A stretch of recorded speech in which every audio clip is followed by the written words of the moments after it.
Hello दोस्तों, good afternoon. एक बार फिर से संदेश क्लासेस की तरफ से आज का एक करंट इशू था दोस्तों, और बहुत ही दुखद समाचार।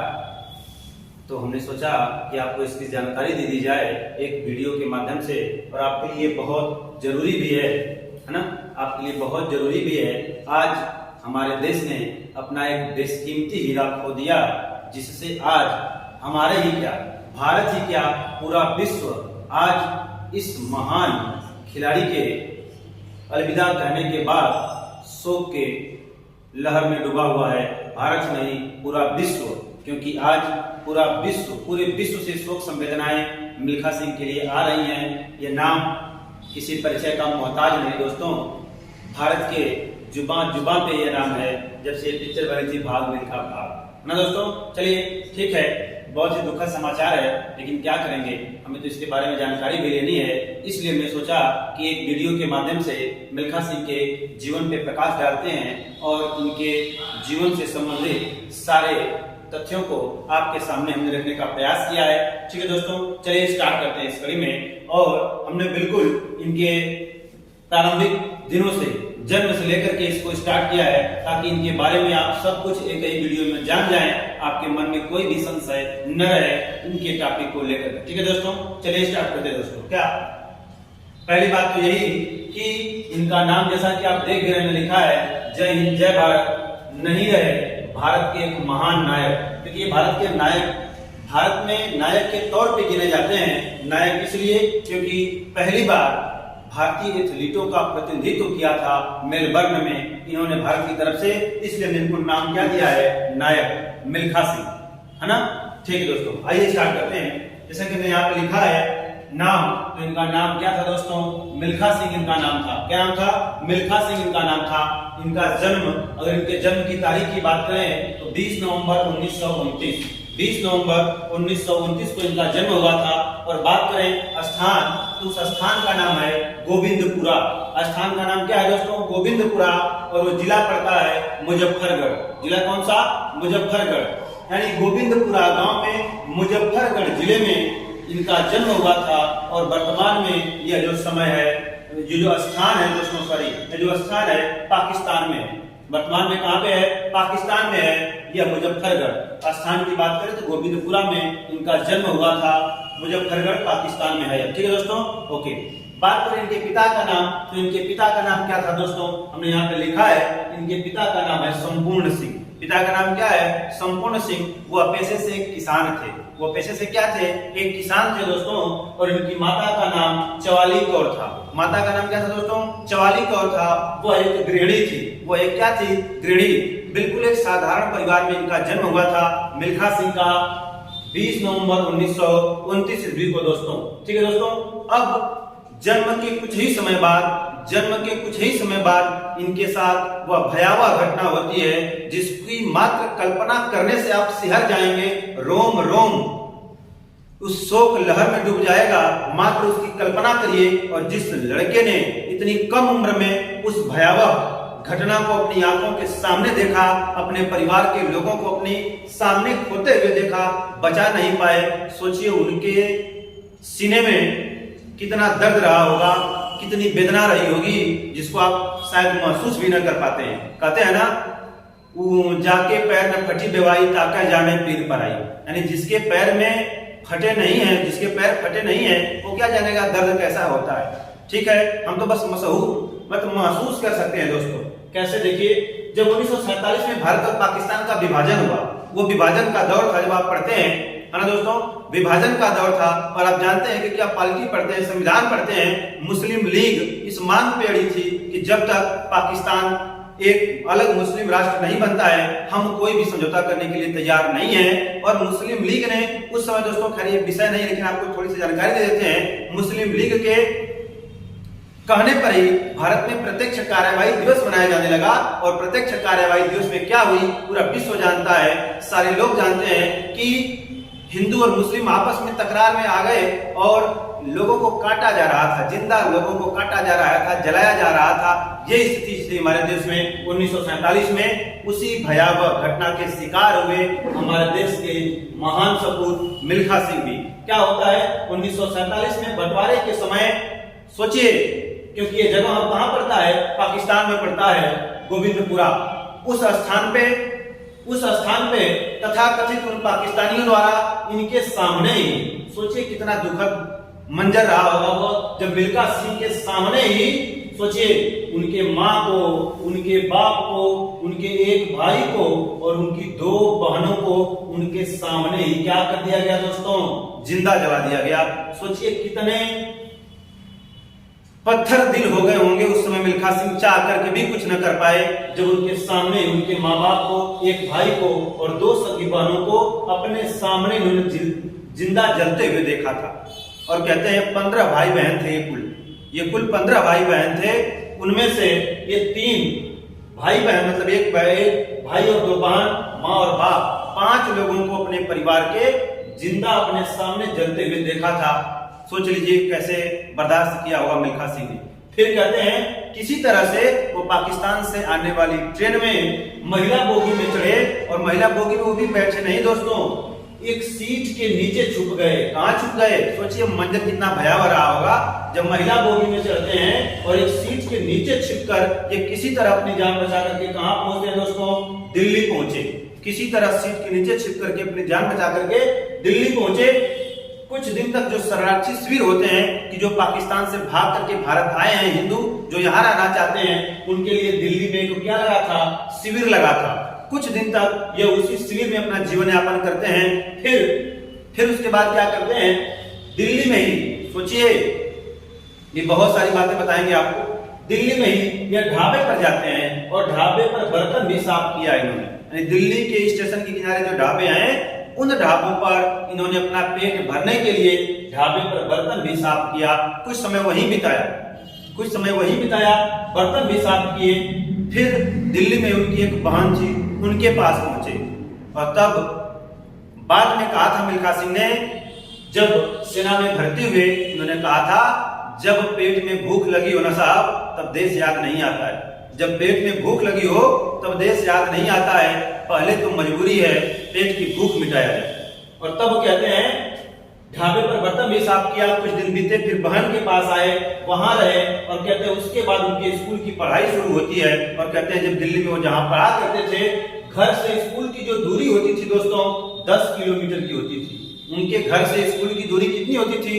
10 किलोमीटर की दूरी होती थी, जिसको सोचिए डेली 10 किलोमीटर जाना और 10 किलोमीटर वापस आना। वो दौड़ते ही जाते थे और दौड़ते ही आते थे। इतना परिश्रम बचपन के दिनों से ही करते थे। और जिस लड़के ने अपने जीवन की प्रारंभिक अवस्था में ही इतनी महान दुर्घटना का सामना किया हो, तो कलेजा फिर पत्थर का ही होगा, है ना। फिर उसके लिए मुश्किल तो कुछ भी नहीं, क्योंकि उनके पास खोने के लिए कुछ भी नहीं था। जो था वो सब कुछ खो चुके थे, अब खोने के लिए कुछ बचा ही कहां था। डेली ये 10 किलोमीटर जाना और आना, 20 किलोमीटर की दूरी दौड़ते ही तय करते थे। और इस प्रकार से एक प्रकार से कह सकते हैं कि उनकी दौड़ अच्छी भी बन चुकी थी, ठीक। और अब थोड़े बड़े हुए सन 1951 में दोस्तों, कब? आजादी के 3 साल बाद वह समय आता है सन 1951 का, जब वह सेना में भर्ती होने के लिए प्रयास करते हैं। 3 बार प्रयास किए, असफल हुए। 2 बार प्रयास किए, असफल हुए। तीसरी बार में क्या हो गए? सेना में भर्ती हो गए। तीसरी बार में सेना में वो क्या हो गए?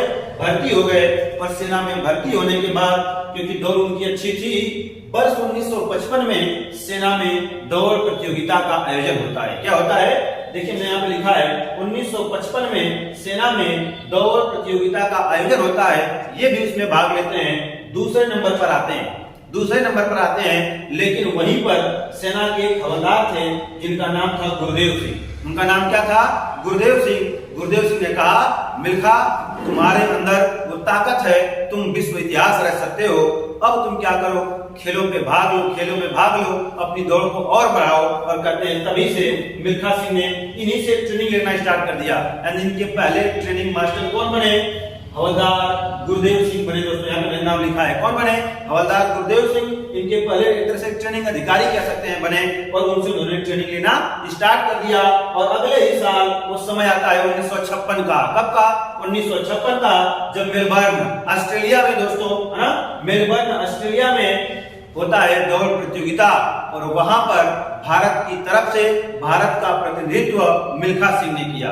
1955 में सेना में दौड़ हुआ, दूसरे नंबर पर आए, कुछ दिन ट्रेनिंग किया। अगले ही वर्ष 1956 में मेलबर्न में दौड़ प्रतियोगिता हुई, जिसमें भारत का प्रतिनिधित्व किसने किया था? मिल्खा सिंह ने किया था। खैर उस दौड़ में तो वो हार गए दोस्तों। उस दौड़ में क्या हुए? हार गए। क्यों? तैयारी विश्व लेवल की नहीं थी, कोई ऐसा कोच नहीं था, कोई ऐसा गार्जियन नहीं था जो इस प्रकार की ट्रेनिंग उनको दे सके कि वहां पे कैसे दौड़ होती है। हार गए, बहुत ही दुखी हुए उस हार से, लेकिन उनके प्रतिभा थी उनके अंदर की, जो दौड़ की स्पीड थी, जो उनके अंदर क्षमता थी, उस क्षमता को पहचाना। उस क्षमता को किसने पहचाना? जो उस 1956 के मेलबर्न दौड़ का विजेता बना था, चार्ल्स जैकिंस। विजेता कौन बना था? हमने यहाँ पे नाम लिखा है उसका, चार्ल्स जैकिंस, जो उस दौड़ का विजेता बना। उसने जब देखा मिल्खा सिंह को, उसने कहा, मिल्खा सिंह, तुम्हारे अंदर वो क्षमता है, तुम विश्व इतिहास रच सकते हो। बस दोस्तों, वहीं से शुरुआत होती है मिल्खा सिंह के जीवन में एक नए युग की। और कहते हैं यहां से जब मिल्खा सिंह ने शुरू किया अपने जीवन का संघर्ष, फिर कभी पीछे मुड़ करके नहीं देखे, फिर कभी पीछे मुड़ करके नहीं देखे। अब तो वो सिर्फ हवाओं से ही बात करते थे। उनके बारे में ऐसा कहा गया है, जब वो ट्रैक पे दौड़ते थे, हवाएं भी उनसे पीछे हो जाती थी, हवाएं भी उनसे पीछे हो जाती थी। घोड़े की चालें भी उनसे हार मान जाती थी जब मिल्खा सिंह दौड़ के ट्रैक पे होते थे। इस तरह का जुनून सवार था, यानी वो आत्मविश्वास उनके अंदर आ चुका था। अब तो हमें इतिहास ही रचना है, अब तो हमें इतिहास ही रचना है। उसके बाद इनका सफर शुरू होता है दोस्तों। वर्ष आता है 1958 का, वर्ष 2 साल बाद ही 56 में हारे थे मेलबर्न में। वर्ष आता है 1958 का। कटक उड़ीसा में राष्ट्रीय खेलों का आयोजन होता है। कटक में राष्ट्रीय खेलों का आयोजन होता है दोस्तों, और उसमें 200 मीटर और 400 मीटर गेम्स में ये रिकॉर्ड बनाते हैं, स्वर्ण पदक जीतते हैं। कौन? मिल्खा सिंह। और फिर तो यहां से झड़ी लग गई इनके रिकॉर्डों की, इनके इनामों की। ठीक, फिर उसी वर्ष 1958 में ही ब्रिटिश राष्ट्रमंडल खेलों का आयोजन होता है दोस्तों। क्या? ब्रिटिश राष्ट्रमंडल खेलों का आयोजन होता है, और उन खेलों में भी इन्होंने 400 मीटर में क्या किया? स्वर्ण पदक जीता। अब तो स्वर्ण पदक की बहार लगा दिया इन्होंने। 1958 में ही कटक राष्ट्रीय खेलों में 200-400 मीटर में रिकॉर्ड स्थापित किया, स्वर्ण मेडल, गोल्ड मेडल लाए।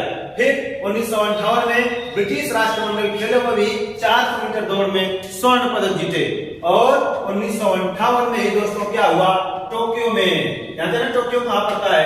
टोक्यो में एशियाई खेलों का आयोजन हुआ, टोक्यो में, है ना। टोक्यो में क्या हुआ? एशियाई खेलों का आयोजन हुआ, और उसमें तो विश्व रिकॉर्ड कायम किया मिल्खा सिंह ने। क्या?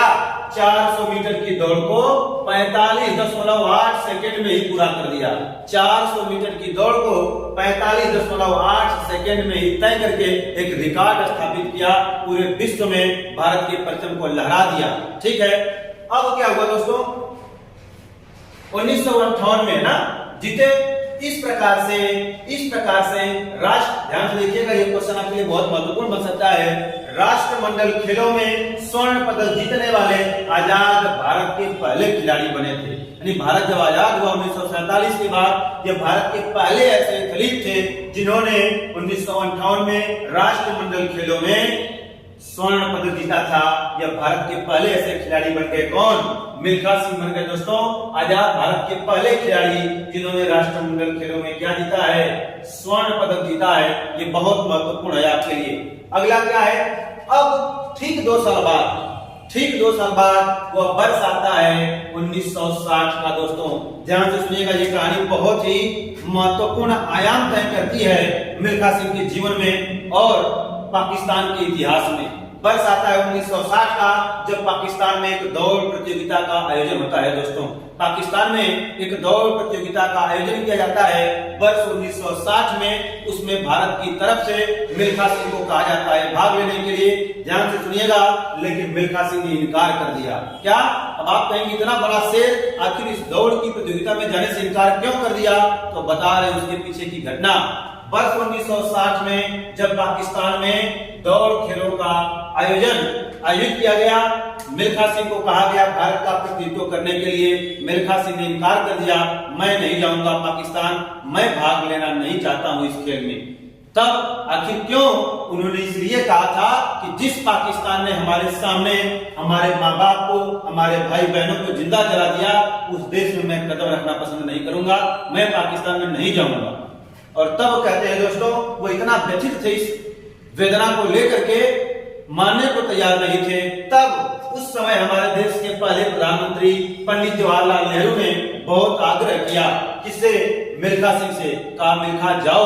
और कहते हैं कि मिल्खा सिंह पंडित जवाहरलाल नेहरू को अपने पिता की तरह मानते थे। मिल्खा सिंह पंडित जवाहरलाल नेहरू को अपने पिता की तरह मानते थे। तो फिर एक आज्ञाकारी बेटा अपने पिता की बातों को कैसे टाल सकता है?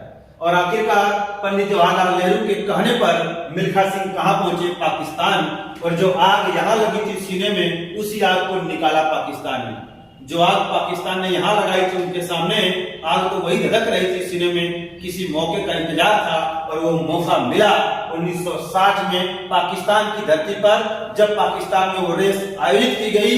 कहते हैं कि मतलब उस रेस में मिल्खा सिंह ऐसे भाग रहे थे जैसे मानो वो आसमान को छू लेंगे। खुद तत्कालीन, उस समय खुद तत्कालीन जो पाकिस्तान के राष्ट्रपति थे जनरल अयूब खान, जो पाकिस्तान के तत्कालीन राष्ट्रपति थे जनरल अयूब खान, खुद वहां पे मौजूद थे उस दौड़ प्रतियोगिता में। और जब पाकिस्तानी खिलाड़ी टक्कर में था मिल्खा सिंह के, उसका नाम था अब्दुल बासित कादिर। उसका नाम क्या था दोस्तों? अब्दुल बासित कादिर। ये कहें कि वो पाकिस्तान का खिलाड़ी तो उनकी आंखों में किरकिरी बन के गड़ रहा था। ये उसको देखना पसंद नहीं कर रहे थे। कैसे पसंद करें जिस देश के लोगों ने इनके माँ बाप को, इनके भाई बहन को इनको सामने जला दिया? वो तो कितना खून गर्म रहा होगा उस समय मिल्खा सिंह का, वही समझे होंगे। और तब कहते हैं जब ये रेस स्टार्ट हुई तो पता ही नहीं चला कि पाकिस्तान का जो खिलाड़ी था, सेना का जवान भी था, अब्दुल बासित कादिर, इसको हरा दिया मिल्खा सिंह ने। और हराने के बाद जब तत्कालीन राष्ट्रपति जनरल अयूब खान उनको गले में मेडल पहना रहे थे मिल्खा सिंह को, उन्होंने कहा पाजी तूने तो आज पाकिस्तान को दौड़ा दिया अपने पीछे। ये रेस ही नहीं जीता है, पूरे पाकिस्तान को अपने पीछे दौड़ा दिया। आज पूरा पाकिस्तान तुम्हें इकबाल करता है, नतमस्तक है तुम्हारे आगे। जैसे लगता था कि मिल्खा तुम ट्रैक पे नहीं दौड़ रहे हो, तुम धरती से आसमान को नाप दोगे, तुम्हारी ये स्पीड थी। खैर, ये कहां कुछ बोलने वाले थे, क्योंकि दिलों में तो वो आग लगी थी इनकी। ठीक, एक नमूना था जिन्होंने पाकिस्तान को जवाब दिया, मिल्खा सिंह ने। ठीक है दोस्तों, फिर वहां से और तब उसी समय जो पाकिस्तान के तत्कालीन राष्ट्रपति थे जनरल अयूब खान, इतने प्रभावित हो गए मिल्खा सिंह से कि जनरल अयूब खान ने इनको वहीं पे उपाधि दिया था फ्लाइंग सिख की, उड़ता हुआ पंजाबी, फ्लाइंग सिख। यानी मैंने कहा था, मालूम पड़ रहा था मिल्खा धरती पे नहीं आसमान में दौड़ रहा है, इतनी तेजी थी उसके पैरों में, इसीलिए इतने प्रभावित हुए, उपाधि दे दिया फ्लाइंग सिख की उपाधि। आपसे क्वेश्चन पूछ सकता है कि मिल्खा सिंह को फ्लाइंग सिख की उपाधि किसने दिया? जनरल अयूब खान ने दिया, जो उस समय पाकिस्तान के राष्ट्रपति थे। कब दिया?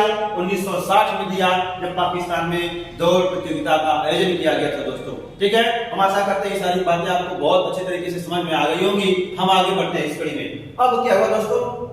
1960 की ये बात है, आपको पता है 1965 में भारत पाक युद्ध होता है। क्या होता है दोस्तों? 1965 में भारत पाक युद्ध होता है। और इस युद्ध में जब बॉर्डर पे लड़ रहे थे दोनों देश के जवान, आपको पता है हमारे देश के जवानों ने ऐसा पराक्रम दिखाया, कहते हैं 90,000 पाकिस्तानी सैनिक सशस्त्र समर्पण कर दिया उन्होंने। 1965 के जंग में पाकिस्तान के कायर कह सकते हैं, जवान कैसे कहें? जवान तो उसे कहते हैं जो सीने पे गोली खाता रहता है लेकिन कभी समर्पण नहीं करता है, उन्हें तो कायर ही कह सकते हैं, बुजदिल ही कह सकते हैं, नादान ही कह सकते हैं, जो एक दो नहीं दोस्तों एक दो नहीं, कितने थे? 90,000 थे। वो भी सशस्त्र थे, हथियारों से लैस थे। फिर भी हमारे भारतीय जवानों के पराक्रम के आगे घुटने टेक दिए, नतमस्तक हो गए, समर्पण कर दिया। अब हम युद्ध नहीं कर सकते हैं। और तब भारत के वीरों ने कैदी बना लिया। 90,000 लोग कैदी बने थे। तभी अभी आपको पता है जब हमारा अभिनंदन पाकिस्तान में गलती से चला गया था और पाकिस्तान बड़ा खुश हो रहा था, हमने अभिनंदन को कैद कर लिया है, तब किसी भारतीय ने कहा था कि हमने 90,000 छोड़े थे, हमने 90,000 छोड़े थे, तुमसे एक अभिनंदन नहीं छोड़ा जाता। बिना किसी शर्त के हमने 90,000 छोड़ा था। आखिर कायरों को रख के करते भी तो क्या करते? ऐसे कायर हमारे ऊपर बोझ ही तो बनते, इनको खाना पड़ता, हमारे जेलों में जगह भरते। ये कायर ही तो थे, क्या करते? भारत ने छोड़ दिया, ले जाओ अपने कायर सिपाहियों को, हमें कोई जरूरत नहीं है। और तब कहते हैं इन्हीं 90,000 में एक वह भी सिपाही था। कौन? वही अब्दुल बासित कादिर। वही अब्दुल बासित कादिर जो 1960 में मिल्खा सिंह के साथ पाकिस्तान का प्रतिनिधित्व कर रहा था। वही खिलाड़ी सेना में भर्ती भी था। सेना की तरफ से लड़ते हुए भारत में कैदी बन गया। 1965 के युद्ध में कैदी बन गया और तब वह मेरठ की जेल में कैद था। कहाँ कैद था? मेरठ की जेल में अब्दुल बासित कादिर कैद था। उससे पूछा गया कि तुम कुछ चाहते हो? उसने कहा मैं एक बार भारत के उस वीर महान सपूत फ्लाइंग सिख मिल्खा सिंह से मिलना चाहता हूं। तब उसके कहने पर मिल्खा सिंह गए थे मेरठ जेल और मिला, और मिल्खा सिंह ने सौहार्द पूर्वक उससे हालचाल पूछा, सब कुछ किया। ये है भारत की सद्भावना का एक परिचय, भारत की सद्भावना का एक परिचय। जो लोग कभी लगा देते हैं भारत का सहिष्णु देश है, भारत में ये है वो है, वो पहले अपने गिरबान में जाके दोस्तों हम तो कहते हैं भारत ही एक ऐसा देश है जहां किसी भी धर्म के हो, किसी भी संप्रदाय के हो, किसी भी जाति के हो, किसी भी वर्ग के हो, जिस आजादी के साथ आप भारत में रहते हैं, विश्व का ऐसा कोई कोना नहीं जहां इतने महफूज तरीके से आप रह सकें। वो भारत ही है जो हर धर्म, हर संप्रदाय, हर वर्ग, हर जाति के लोगों को अपने पास रख करके सबको सुख समृद्धि से आगे बढ़ा रहा है। ठीक है दोस्तों, चलिए आगे बढ़ते हैं। अब बात करते हैं जो हमारा महान वीर सपूत आज चला गया, लेकिन एक अंतिम इच्छा आज भी अधूरी रह गई। तो आपको जानना चाहिए कि आखिर वो कौन सी अधूरी इच्छा थी जो मिल्खा सिंह की आज तक पूरी नहीं हो पाई। मर गए, अलविदा कह गए, हमारे बीच नहीं रहे, लेकिन उनकी एक आखिरी इच्छा यही है जो आज तक कोई भारतीय पूरा नहीं कर सका। आपको शायद शॉक लगा होगा कितने। हाँ दोस्तों, जैसा कि हम बात कर रहे थे कि आखिर वह भारत के महान सपूत, भारत के महान पराक्रमी योद्धा जिनके बारे में आज पढ़ रहे हैं, मिल्खा सिंह, कि आखिर वो कौन सी आखिरी इच्छा थी, वो दिल में आखिरी चीज कौन सी थी जो जिंदगी भर उनको साथी रही, पूरा नहीं कर पाए वो। और वो चाहते थे कि हमारे जीते जी भारत का कोई वीर सपूत हमारी ये इच्छा पूरी कर दे। तो उसके बारे में बताना एक वाकया था। 1960 ईस्वी का रोम में ओलंपिक खेल आयोजित किए गए थे। वर्ष 1960 में रोम में ओलंपिक खेल आयोजित किए गए थे। पूरे देश को उस समय पूरा विश्वास था कि इस बार हमारे मिल्खा सिंह ओलंपिक स्वर्ण पदक लेकर के ही वापस आएंगे, क्योंकि उसके पहले बहुत तैयारी किया था मिल्खा सिंह ने। कहते हैं दिन रात एक करके मेहनत किया था, इस बार रोम ओलंपिक में हमें स्वर्ण पदक लेकर के ही आना है। और मिल्खा सिंह ने खुद स्टेटमेंट दिया था कि जब जैसे 1960 में रोम के ओलंपिक फाइनल की रेस स्टार्ट हुई, जैसे ही पिस्टल से गोली छूटी, इशारा मिला, मैं सबसे आगे था और बिल्कुल अंतिम स्टेज पे था। मैं दौड़ फाइनल होने वाली थी, अचानक मेरे दिमाग में ये बात आ गई कि मैं काफी तेज दौड़ रहा हूँ, मेरे पीछे तो कोई दिखाई ही नहीं दे रहा है। और मिल्खा सिंह ने कहा था वो हमारी थोड़ी सी चूक हमारे जीवन भर हमारे दिल में एक दर्द बन के रह गई। मिल्खा सिंह ने कहा मैं बस यही गलती किया, मैं पीछे मुड़ के देखा कि हमारे पीछे तो कोई दिखाई नहीं दे रहा है, और उतने ही देर में हमसे आगे 3 लोग क्रॉस कर गए, मैं वही वो दौड़ हार गया। अब मिल्खा सिंह ने कहा मैं बहुत पछताया उसके बाद कि काश अगर मैं पीछे मुड़ के नहीं देखा होता तो हमारी लय टूटी नहीं होती, और लय अगर टूटी नहीं होती तो मैं आज भारत को 1960 में ओलंपिक में स्वर्ण मेडल लेकर के भारत वापस गया होता। और हार गए। हारने के बाद इतने वो टूट चुके थे अपने आप से, कहते हैं संन्यास ले लिया। उन्होंने कहा आज के बाद मैं किसी भी अंतर्राष्ट्रीय खेल में भाग नहीं लूंगा, लेकिन तमाम लोगों के समझाने के बाद फिर से तैयार हुए। वर्ष 1962 में जकार्ता, जो कि इंडोनेशिया की राजधानी है, जकार्ता में फिर से एशियाई गेम हो रहे थे। जकार्ता में क्या हो रहे थे, एशियन गेम हो रहे थे, वहां पे फिर से जाते हैं मिल्खा सिंह और उस एशियन गेम्स में स्वर्ण मेडल लेकर के भारत वापस आते हैं। ठीक है दोस्तों, अब हम थोड़ा जानते हैं, यहाँ पे कहते हैं कई लोगों ने लिखा है उनके बारे में, जब मिल्खा सिंह दौड़ते थे हवाएं भी उनसे पीछे छूट जाती थी। ये रफ्तार था मिल्खा सिंह का, घोड़े के टाप से भी तेज टाप पड़ते थे उनके पैरों के, यानी तूफानों से बात किया करते थे जब वो ट्रैक पे दौड़ते थे, इतनी गजब की स्पीड थी, उतना आत्मविश्वास था, एक जुनून था, एक जज्बा था कुछ कर गुजरने का, इतिहास रचने का, अपने देश का नाम कहे तो स्वर्णिम अक्षरों में लिखवाने का जो जुनून था। कहते हैं सोचिए जरा, कल्पना करिए कि जिस खिलाड़ी ने कुल 80 अंतरराष्ट्रीय दौड़ प्रतियोगिताओं में भाग लिया हो, कितने 80 अंतरराष्ट्रीय दौड़ प्रतियोगिताओं में भाग लिए थे, उसमें से 77 में जीते थे। कितनी बड़ी बात है, 80 अंतरराष्ट्रीय दौड़ प्रतियोगिताओं में भाग लिए थे, उनमें से 77 में वो जीत दर्ज किए थे, मात्र 3 बार हारे थे और उन 3 हारों में एक ऐसी हार थी जो आज हमारे बीच नहीं रहे, लेकिन अंतिम सांस तक उनके मन में बस यही दुख था, टीस थी, एक वेदना थी कि 1960 में रोम के ओलंपिक में हार कैसे गए, क्योंकि हम जीतने कितने करीब थे। ये इच्छा उनकी अधूरी रह गई दोस्तों। ये 3 हार किए थे और 400 मीटर में भारत ने रिकॉर्ड बनाया था, उन्होंने 400 मीटर की दौड़ 45.8 सेकंड में पूरा किए थे, जो भारत में 4 दशक तक रिकॉर्ड बन के रहा। समझ रहे हैं दोस्तों। और उसके बाद 1958 में, यानी जब 1958 के समय कटक राष्ट्रीय खेलों में स्वर्ण पदक जीते, 1958 में ब्रिटिश राष्ट्रमंडल में 400 मीटर में स्वर्ण पदक जीते, 1958 में ही टोक्यो एशियाई खेलों में स्वर्ण पदक जीता, तब 1958 में ही भारत सरकार ने उनको पद्मश्री सम्मान से नवाजा। लेकिन उसके बाद एक वाकया हुआ वर्ष 2001 में, जब भारत सरकार ने उनके नाम को पास किया अर्जुन अवार्ड देने के लिए, तब आपको जान के हैरानी होगी हमारे देश के इस सपूत ने अर्जुन पुरस्कार लेने से इनकार कर दिया मिल्खा सिंह ने। क्यों जानते हैं? मिल्खा सिंह ने कहा जब 1958 से ही मिल्खा सिंह का नाम पूरे विश्व में गूंज रहा था, यहाँ तक कि इंग्लैंड के उच्च सदन हाउस ऑफ लॉर्ड्स से भी मिल्खा कम के नारे लग रहे थे, और हमारे देश को पहचानने में 42 वर्ष लग गए, इसलिए इन्होंने देर होने की वजह से लेने से इनकार कर दिया। और कहते हैं जो लोग अपने हाथों की लकीरों पे भरोसा करके अपने घरों में बैठे रहते हैं, हाथों पे हाथ रख करके, उनके लिए मिल्खा सिंह ने सबक दिया था, एक अपना वक्तव्य दिया था, क्या कि हाथों की लकीरों से जिंदगी नहीं बनती, हाथों की लकीरों से जिंदगी नहीं बनती, अजम हमारा भी कुछ हिस्सा है जिंदगी बनाने में। हाथों की लकीरों से जिंदगी नहीं बनती, अजम हमारा भी कुछ हिस्सा है जिंदगी बनाने में। यानी सिर्फ हाथों की लकीरों पे अगर आप विश्वास करके बैठे रहेंगे कि जो लिखा है वही होगा, तो कुछ होने वाला नहीं है। आपके अंदर वो ताकत है, वो क्षमता है, वो जज्बा है, वो जुनून है, वो उत्साह है, वो जोश है, खून में वो गर्मी होनी चाहिए दोस्तों।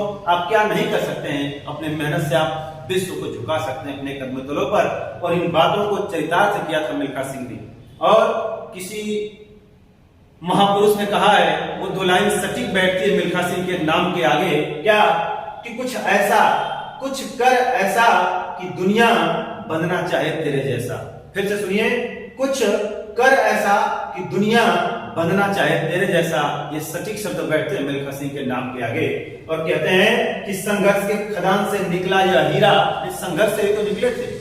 जिस बच्चे ने बचपन की उम्र में ही 47 के विभाजन के समय अपनी आंखों के सामने अपने माँ बाप, एक भाई और 2 बहनों को जिंदा जलते हुए देखा है, उससे बड़ा जिंदगी में संघर्ष कौन कर सकता है। उसके बाद 51वें सेना में भर्ती होना, बचपन से लेके फिर आज तक के उनका इतिहास, तो इसलिए उनके बारे में कहा जाता है कि संघर्ष के खदान से निकला यह हीरा, अपने आप को ऐसा तरासा कि अपने साथ साथ पूरे भारत को विश्व में चमका दिया। बिल्कुल दोस्तों, और जिनका नाम ले रहे हैं हम मिल्खा, कुछ लोगों ने कहा है कि मिल्खा का अर्थ जानते हैं क्या होता है? देखिए हम यहाँ बताने का प्रयास कर रहे हैं कि मिल्खा का अर्थ होता है जीत का जुनून। मिल्खा का अर्थ होता है जीत का जुनून। मिल्खा का अर्थ होता है ख्वाब पूरा करने की जिद। मिल्खा का अर्थ क्या होता है? ख्वाब पूरा करने की जिद। मिल्खा का अर्थ होता है अनुशासन की किताब। अनुशासन इसलिए क्योंकि 1951 में सेना में भर्ती हुए थे, और आपको पता है सेना के जवान का अनुशासन कैसा होता है। अनुशासन की जो उनकी किताब है यानी उनके जीवन की जो अनुशासन की किताब है, उनके जीवन के एक एक पन्ने को पढ़ करके हम चाहे तो अपनी जिंदगी को संवार सकते हैं, हम चाहे तो विश्व में एक नया कीर्तिमान, एक नया रिकॉर्ड कायम कर सकते हैं। इसलिए उनको अनुशासन की किताब कहा गया है दोस्तों, ठीक है। और कहते हैं अपने पैरों से इतिहास की इबारत लिखने वाले थे मिल्खा सिंह। अपने पैरों के बल से पूरे विश्व को नतमस्तक कर दिया अपने आगे, ठीक है दोस्तों। और कहते हैं क्या कि उनकी एक आत्मकथा है। यह आपके लिए इंपॉर्टेंट क्वेश्चन बन सकता है कि मिल्खा सिंह की आत्मकथा का क्या नाम है और उसको किसने लिखा है। तो हम आपको बता दें, मिल्खा सिंह की आत्मकथा है जिसका नाम है the race of my life. Milkha Singh की जो आत्मकथा है उसका क्या नाम है, the race of my life.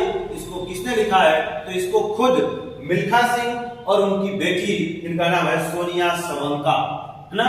Milkha Singh और उनकी बेटी सोनिया सबंका ने मिलकर के लिखा था, ठीक। मिल्खा सिंह खुद और उनकी बेटी सोनिया सबंका ने मिलकर के लिखा है क्या, उनकी आत्मकथा the race of my life, ठीक है दोस्तों। और जैसे उन्होंने लिखा उसके बाद हमारे देश के एक बहुत बड़े फिल्म निर्माता निर्देशक जिनका नाम है राकेश ओम प्रकाश मेहरा, क्या नाम है, राकेश ओम प्रकाश मेहरा, ये इतने प्रभावित होते हैं, ये जाते हैं मिलने के लिए 2013 में किससे, मिल्खा सिंह से। इन्होंने कहा कि मैं आपके जीवन पर एक फिल्म बनाना चाहता हूं, क्या आप मुझे इसके लिए आदेश देंगे। मिल्खा सिंह ने कहा क्यों नहीं, बदले में मुझे क्या मिलेगा। अब तो ये डायरेक्टर सोच में पड़ गए कि हम इनको क्या दे सकते हैं, ये क्या डिमांड करेंगे, सब भौचक्के हो गए। तब जान के आप भी भौचक्के हो जाएंगे कि मिल्खा सिंह ने क्या उनसे मांगा। मिल्खा सिंह ने कहा सुनिए राकेश ओम प्रकाश मेहरा जी, हमें इसके लिए 1 रुपए चाहिए, हमारे जीवन पे आप फिल्म बनाइए, हमें क्या चाहिए, 1 रुपए चाहिए। अब ये जो निर्माता निर्देशक थे भौचक्के हो गए, इतना महान आदमी 1 रुपए डिमांड कर रहा है, तो आखिर वो 1 रुपए कौन सा होगा जो हम ऐसा 1 रुपए दें कि इनके लिए कुछ इंपॉर्टेंट वस्तु हो। तब आखिर ये भी फिल्म निर्माता निर्देशक थे, इन्होंने कहा हम 1 रुपए तो देंगे, लेकिन वो 1 रुपए ऐसा होगा जिसको आप अभी याद करेंगे सम्मान के साथ। तब इस निर्माता निर्देशक ने क्या किया, इन्होंने कहा वह जो 1 रुपए हम देंगे, वह जो 1 रुपए होगा सन 1958 में छपा हुआ 1 रुपए का नोट खोज करके लाए। राकेश ओम प्रकाश मेहरा 1 रुपए का नोट तो लाए, लेकिन वो किस सन का 1 रुपए का नोट, 1958 का नोट, जब पूरे विश्व में मिल्खा सिंह के चर्चे हुआ करते थे, जब ये अपने सवाब पर थे। यानी वही 1958 जब इन्होंने कटक में स्वर्ण पदक जीता, जब इन्होंने ब्रिटिश राष्ट्रमंडल में स्वर्ण पदक जीता, जब 1958 में टोक्यो में स्वर्ण पदक जीता, उस समय का 1 रुपए का नोट लेकर के आए ओम प्रकाश मेहरा और उनको भेंट किया। और कहते हैं मिल्खा सिंह ने बहुत सम्मान के साथ वो 1 रुपए लिया और आज भी अपनी बेशकीमती वस्तुओं में उसको रखे हैं मिल्खा सिंह, ठीक है दोस्तों। तो ये रहा। और तब ओम प्रकाश मेहरा ने फिल्म बनाई भाग मिल्खा भाग, ये भी रिकॉर्ड बॉक्स ऑफिस पर चली, आप जानते हैं, सब लोग देखे भी हैं, ठीक दोस्तों। और अब अंत में हम बताना चाह रहे हैं जो इनकी जीवन लीला समाप्त हुई है दोस्तों। तो आज यानी 18/6/2021 को, कल की रात में 18/6/2021 को रात को लगभग 11:30 बजे दोस्तों, आज हमारा सबूत, हमारे देश का एक महान कोहिनूर हीरा नहीं रहा। तो 18 जून 2021 को 1 महीने से कोरोना से जंग लड़ रहे थे दोस्तों, और चंडीगढ़ के पीजीआई में उन्होंने अंतिम सांस लिया। कहा, चंडीगढ़ के पीजीआई में उन्होंने अंतिम सांस लिया। ये हमारे देश के महान सपूत के जीवन से जुड़े कुछ महत्वपूर्ण तथ्य थे दोस्तों। तो हम आशा करते हैं आपको ये सारी जानकारियां पसंद आई होंगी। और वह 91 वर्ष के थे। कितने वर्ष के दोस्तों? 91 वर्ष के हो चुके थे। और अभी कुछ हफ्ते, 1 हफ्ते पहले ही उनकी पत्नी का निधन हुआ था, जो 85 वर्ष की अवस्था में उनका निधन हुआ था, 85 वर्ष की अवस्था में, है ना। ठीक है दोस्तों, हम आशा करते हैं आज आपको ये वीडियो पसंद आया होगा। इस वीडियो को ज्यादा से ज्यादा लाइक करें, शेयर करें, कमेंट करें, ज्यादा से ज्यादा लोगों तक पहुंचाएं। ठीक है दोस्तों, हम आशा करते हैं आपको पसंद आया होगा। कमेंट बॉक्स में लिख के बताइएगा, ज्यादा से ज्यादा लोगों को शेयर करिए, ये आपकी जिम्मेदारी है। ठीक है दोस्तों, जय हिंद, जय भारत। Okay, thank you.